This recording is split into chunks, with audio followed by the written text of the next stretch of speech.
آمنوا کونوا انصار اللہ، اے ایمان والو اللہ کے مددگار بن جاؤ، اللہ کے دین کے مددگار۔ سب سے پہلے پیغمبر کے صحابہ بنے، انہوں نے پیغمبر کے ہاتھ کو مضبوط کیا۔ اس دور میں جب دور بڑا کٹھن تھا، صحابہ کو دین کی مدد میں بڑی قیمت ادا کرنی پڑی۔ حضرت بلال کو تپتے انگاروں پر لیٹنا پڑا۔ آل یاسر کے واقعات آپ کے سامنے ہیں۔ آگے تابعین کا دور آیا، محدثین کا دور آیا، وہ بھی رب کے دین کے ایسے مددگار بنے۔ اللہ اللہ پیغمبر کی حدیث تدوین کی۔ تدوین حدیث کا آغاز محمد عربی کے دور سے ہو چکا تھا۔ صحابہ تابعین کے دور میں خوب بڑھواڑ چلا، محدثین کے دور میں بہت زیادہ دائرہ وسیع ہو گیا۔ محدثین نے تدوین حدیث تک اپنی کوشش کو محدود نہیں رکھا، بلکہ اس کے اصول بھی بنائے، خاص اصطلاحات بھی مقرر فرمائی۔ اعلان کر دیا، جو وضاعین حدیث کا منہ کالا کر دیا، فرمایا روایت وہ قبول ہوگی جس کا راوی عادل ہوگا، جس کا راوی ثابت ہوگا، سند متصل ہوگی، معلل شاذ نہ ہوگی۔ وضاعین حدیث محدثین کی یہ مسائل جمیلہ کا نتیجہ ہے۔ زنادقہ کے بارے میں معلوم ہوا، انہوں نے 12,000 حدیثیں کری تھی۔ آگے چلیے، محدثین وہ تھے جنہوں نے رب کے دین کی حفاظت کے لیے، امام سفیان ثوری کا قول ہے، الملائکۃ حراس السماء واصحاب الحدیث حراس الارض۔ آگے چلیے، امام سفیان ثوری فرماتے ہیں، فرشتے آسمان کے نگہبان ہیں، جو محدثین ہیں رب کی زمین پہ رب کے دین کے نگہبان ہیں۔ انہوں نے رب کے دین کی حفاظت بھی کی ہے، رب کے دین کو ذلت رسوائی سے بھی بچایا ہے۔ حاکم وقت ہے، کہتا ہے امام بخاری، آپ میرے بچوں کو میرے محل میں آ کر تعلیم دیا کریں، میرے محل میں آ کر دیا کریں۔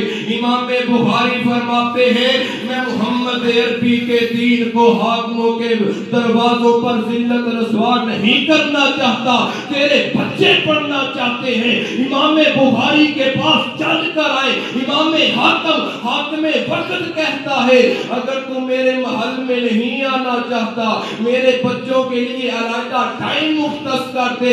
امام بخاری کہتے ہیں، یہ تیرا مطالبہ پہلے مطالبے سے بھی خطرناک ہے۔ یہ دربار رسالت ہے، دربار رسالت میں نہ کوئی اینچ ہوتی ہے نہ اونچ ہوتی ہے۔ دربار رسالت میں جہاں صدیق اکبر بیٹھتے ہیں، عمر فاروق بیٹھتے ہیں، عثمان و علی بیٹھتے ہیں، وہاں حبشے کا کالا بلال بھی بیٹھتا ہے، فارس سے چل کر آنے والا سلمان بھی بیٹھتا ہے۔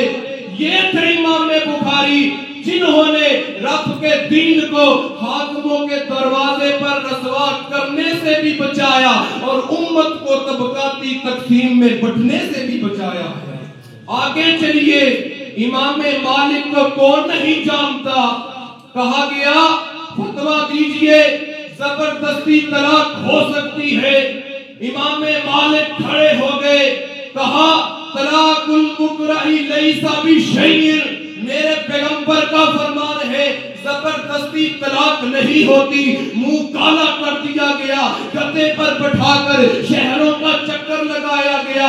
بادشاہ نے سمجھا ایسا کرنے سے امام مالک کا ساتھ لوگ چھوڑ دیں گے، پر ہوتا وہ ہے جو رب چاہتا ہے، انتم الاعلون ان کنتم مؤمنین۔ امام مالک اعلان کرتے ہیں، جو جانتا ہے وہ جانتا ہے، من لم یعرفی، جو مجھ کو نہیں جانتا، محنت کا بیٹا مالک ہوں، میرا جرم یہ ہے میں پیغمبر کی حدیث کے لیے یہ مارے کھا رہا ہوں۔ جس کو نہیں پتا تھا اس کو بھی پتا چل گیا۔ سن لیجئے، اگر امام مالک کھڑے نہ ہوتے، آج کسی کی عزت محفوظ نہ رہتی جب کسی بادشاہ کا کسی عورت سے شادی کرنے کا ارادہ ہوتا وہ زبردستی طلاق دلوا کر شادی کر لیتا.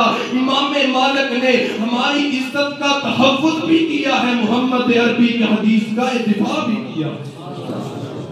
امام احمد بن حنبل کو کون نہیں جانتا.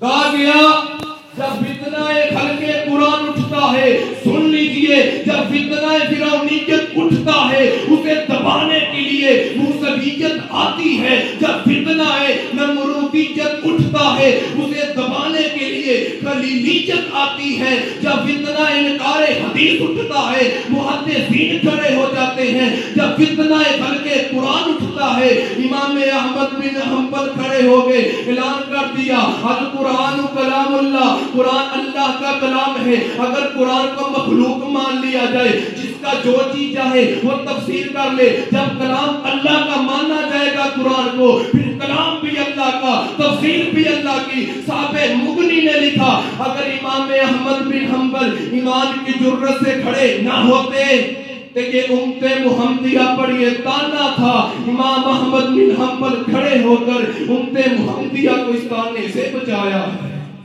یہ خدمات ہے. کہنے والوں نے کہا ہر دین کے شاہ سوار ہوتے ہیں, اس دین کے شاہ سوار ہیں وہ اصحاب الاسانید ہیں جنہوں نے ہر اٹھنے والے فتنے کو, خبر واد کو حجت نہ ماننے والوں کی سرگوبی کی, محمد عربی کی احادیث کا حفاظت کی اور محمد عربی کے دین کو صحیح سلامت ہم تک پہنچایا ہے. اللہ سے دعا ہے اللہ ہم کو ان محدثین کے نقشے قدم پر چلنے کی توفیق عطا فرمائے. وما توفیقی الا باللہ. حافظ محفوظ سلفی مائے